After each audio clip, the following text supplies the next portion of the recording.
Hey guys, the start of the tournament, the London Chess Classics did not disappoint, and we had three decisive games today. The one that I liked most is the one between the former world champions Veselin Topalov playing with the black pieces against Vladimir Kramnik. This game went very well for the Russian, and he won in a crushing style. The opening of the game was the Grünfeld. They quickly entered a relatively rare line, the one with the move c5. In this position, most of the people play here c6, so they just capture on c4 instead of that. But c5 is obviously preparation by Veselin Topalov, and he was following until one moment the game that Kramnik played against Anish Giri in Leuven 2016. It was a rapid game and it ended in a draw, but obviously Topalov forgot something about his preparation because after the captures knight a3 and c3, it was Kramnik who deviated from that game and he jumped with the knight on b5. In fact, Kramnik confessed after that he was really very surprised by the opening choice of the Bulgarian Grandmaster, and he wasn't very sure why exactly is he entering such a nice position for the first player. Topalov on his turn said that he knew that he is doing well in this situation, but he didn't really remember his line. And most likely, instead of the move c takes b2, which he played in the game and which Kramnik criticized after that, he should have gone for knight e4. And knight e4 really leads to a very interesting play. And most likely, this is where his analysis went, but which he obviously forgot. And here, for example, one line runs queen takes d8, rook takes d8, knight c7, the rook on a8 is trapped, but after the capture on b2, black is winning a piece. And then he should keep this rook alive because this rook is going to take eventually the knight on a8 once that the knight takes on the rook on a8. Now, in order to save the knight, White will have to do something like knight e4, to which knight is capturing a pawn on c5. So black already has a pawn for the exchange. And after these moves, which are not necessarily obvious and not necessarily the only moves that white and black have in this position, bishop d7, this is probably something that can happen when black has, again, a pawn for the exchange. He also has the bishop in. There are still some problems with this knight on c7, and it's not very. I'm not very sure who is actually better here. The computer says it should be equal, but I wouldn't like to play this as white, for example. It's a question of taste. Which side are you playing with? Anyway, Topalov obviously forgot about all these things and he took on b2 instead of that. When after bishop b2, even though black has the better pawn structure, he has some problems with his pieces on the queen side.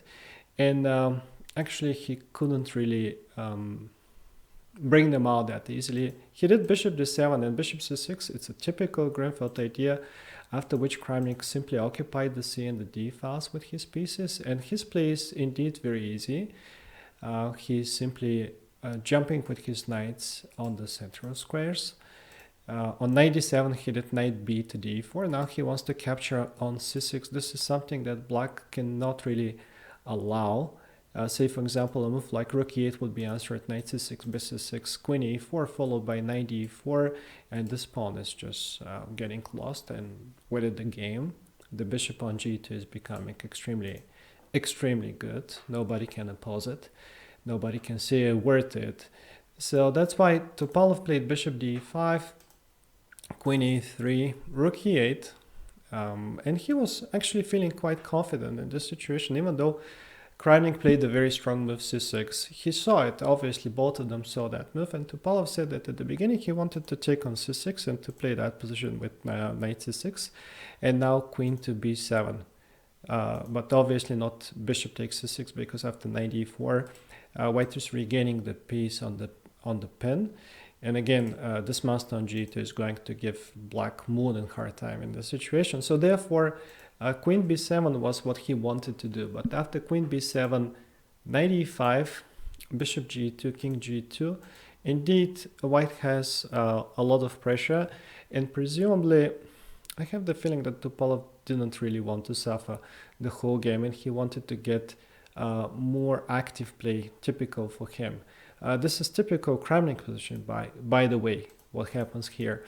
After say f3, the knight goes back, and this knight on c6 is a very strong piece, which was proven by Mikhail Botvinnik some time ago. The knight on c6 is not giving a chance to the black rooks to go to d8, neither to b8, and also sometimes even c8 is not a safe square because there are some captures on e7 and on a7, and also white can double the rooks and defend the knight on c6 nicely. In any case, the only one playing for the win here is white, and therefore Veselin decided to keep the pawn alive on c6, and he played the move knight b6, but I really doubt that this can be an attempt to play for a win, because after c7, even though the pawn can be potentially weak, it's more likely that it's a monster. And in the game, it happened so that it became a monster. After knight c4, queen b4, knight takes b2, queen b2, b6, and queen e3, Veselin committed decisive mistake by playing the move e6. Rather than that, he wanted to play queen b7 at the beginning, and he thought that he is okay, but the analysis proves that his position is probably beyond salvation, because here bishop h3 is very strong, giving support to that pawn, stopping any rook c8 ideas, and after e6, knight g5 followed by e4.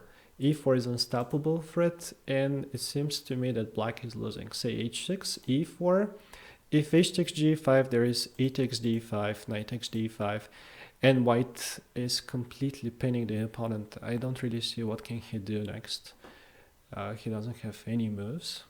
Well, if he takes on e4 with the knight in this line, then knight e4, bishop e4, and he's constantly clearing the road for the c pawn, say knight b5, on bishop d8, knight d6. And one funny line goes bishop d5, he just takes it with the rook, opens the diagonal for the bishop, and wins a piece after that, at least with c8, queen.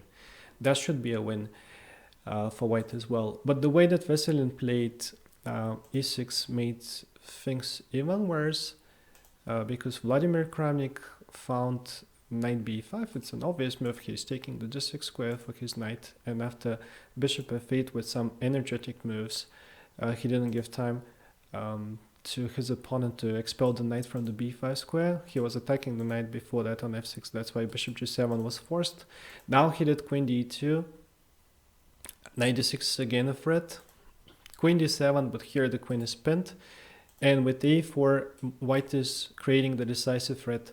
Knight to e5, which black couldn't find a way to stop. He played knight e4. Queen f4, the threat is queen takes e4, and to win material, he tried a6, queen e4 nevertheless, a takes b5, queen b3. Now the threat is e4. The only thing he could think about was to play f5. By the way, if he had tried anything else like b takes a4, this should be also a loss after e4, just winning the bishop. While the move that happened in the game, f5, was nicely met with the move knight g5. And since black's position falls apart, Topalov simply resigned. Next move is going to be knight takes e6, and as you can see in the line that I have given you in the analysis, there is nothing that black can do. The c pawn is really proving how monstrous it is. So a bad start for the Bulgarian Grandmaster, but excellent start for former world champion Vladimir Kramnik. Also excellent start for Wesley So, who won with the black pieces against Hikaru Nakamura, and excellent start for Levon Aronian, who won with the white pieces against Michael Adams. He said that he was worse, but he got lucky in this game and he won it. Hopefully we're going to see some more of these rounds next. See you.